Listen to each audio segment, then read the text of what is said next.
Alright guys, so today we're going to take a break from the normal videos because I really want to just kind of share my opinion on The Last of Us Part 2. Now, most of you guys might not know this, but this channel originally was supposed to be a gaming channel because I'm really into gaming. And one of my favorite games of all time is the original Last of Us. So to say that I was excited about The Last of Us Part 2 coming out is really an understatement. In fact, I hadn't had a PlayStation in a while because I wasn't playing anything. Normally I play on my PC, but with The Last of Us Part 2 coming out, I went out and bought a PlayStation Pro just to be able to play this game. And so I just wanted to share my thoughts on it because I've read and seen so many different things, and I understand some people's opinions and frustrations that I felt like this would be just a good opportunity to talk about something I'm pretty passionate about. I think as far as the game itself goes, my overall opinion is I think that it is a great game when it comes to graphics, when it comes to acting, when it comes to the visuals, the controls. I think everything on that aspect is done very well, and I think that's something that Naughty Dog is really good at. In fact, the Uncharted series is another series of games that is honestly some of my favorites. So The Last of Us Part 2, I went into it knowing absolutely nothing about it as far as spoilers, anything that was leaked ahead of time. Like, I didn't keep up with any of that because I wanted the game to be a complete surprise, and I didn't want to know anything because I kind of treat these games like movies because the storyline is usually so good and the acting is so good. It's easy to get lost in the characters, in the story, and so I was excited and went in knowing absolutely nothing. So this is going to have spoilers, so if you have not played the game, I kind of recommend don't watch this until you finish the game, because a lot of it does tie into the things that's happened to why some people are mad about this game or why they're upset about it. Now, one thing I do want to talk about first is kind of the way that you time hop in the game. We've got to travel to the future to save them! Whoa, Doc, we're really here in the future. Huh. Looks different from how I imagined it. Everything is going normal, and then you go back 3 years, and then you go back 3 months, and it's jumping around so much. Not that it's confusing, it just kind of really messes up the pace of the game.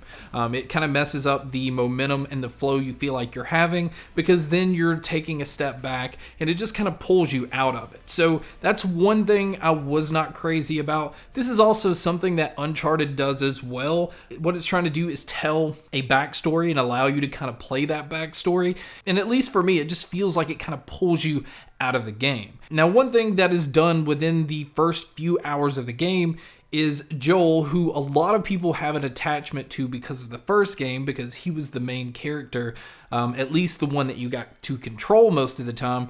He's actually killed very early in the game.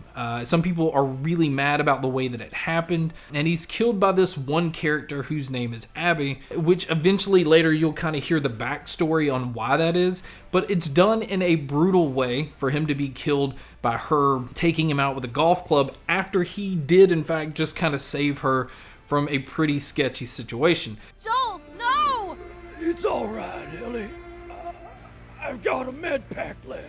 So it starts there where a lot of people are just emotionally either angry or upset with the game. And what it does is it allows you to have a reason for Ellie to be on this mission to track down the person that she actually watched kill Joel. Now, keep in mind that she did not kill Ellie in this scene, and she didn't kill Tommy, which is Joel's brother, in this scene. So you already start to wonder why that is. And there actually is a reason to that. Joel, in the first game, whenever he walked in to save Ellie on the operating table, he killed the doctor. Well, the doctor happens to be Abby's dad, which you'll find out later in the game. So it starts to try to give you an emotional attachment that Abby has to why she killed Joel. And it kind of even makes you try to feel sympathetic towards Abby's character. My main problem with this game is the whole second half of the game, you're playing as Abby, the one that killed Joel. And what they're trying to do is not only kind of let you see the timeline that leads up to her meeting with Ellie at the end, but it's also trying to inflict all these different emotions and kind of get you attached to the villain of this game. I think they tried to push too many things as far as her relationship with another character in the game. So it just kind of pulls in way too many things that I think they could have cut a lot of that down and just focused more on Ellie's character during this game. Yes, the game would have been shorter, but I don't think as many people would be upset. Now, I do want to talk about the ending of the game because a lot of people are mad at the way that it ended, and I kind of think it makes sense to end it the way that it does. The ending basically comes down to Ellie years later tracking down Abby, and they get into this basically like final boss battle. And essentially, after going back and forth, hitting and cutting and all this stuff, it gets to a point to where she could end Abby's life. And there's a flashback of her seeing Joel real quick, just remembering Joel.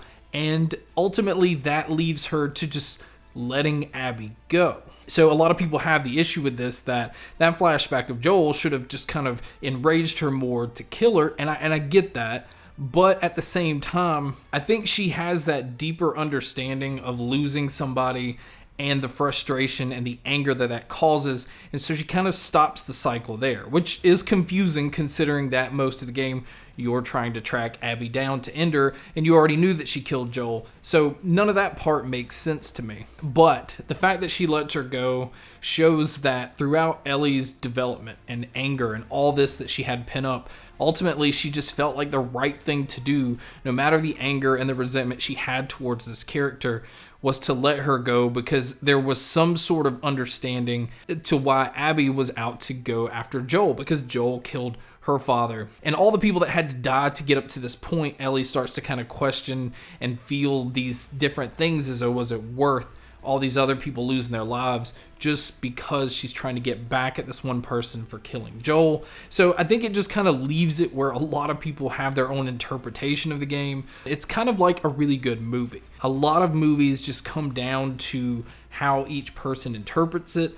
Do I think this is a perfect game? No, I think this is far from being a perfect game. I still feel like the original Last of Us is a much better game, but I think a lot of people went in with really high expectations, as they should, and I personally felt like mine were met. I think the only issue for me was the time hopping in the storyline, and then I really don't like controlling Abby most of the game. I don't feel like I needed that close of an emotional attachment to that character. I feel like that was overdone, and that's something they probably could have pulled back on. But again, it's just like telling anybody that's doing a movie or directing a movie that, oh, I would have taken this direction. It's just the person that created this game telling their story the way that they want to tell it. You're just interacting with it, and the experience as a whole, I had a lot of fun and I really enjoyed. I felt the creepiness that I felt in the original game. I really liked the way that they did the runners. It just kind of added a different element to the clickers and gave it a little more suspense because you actually feared those characters, or I did.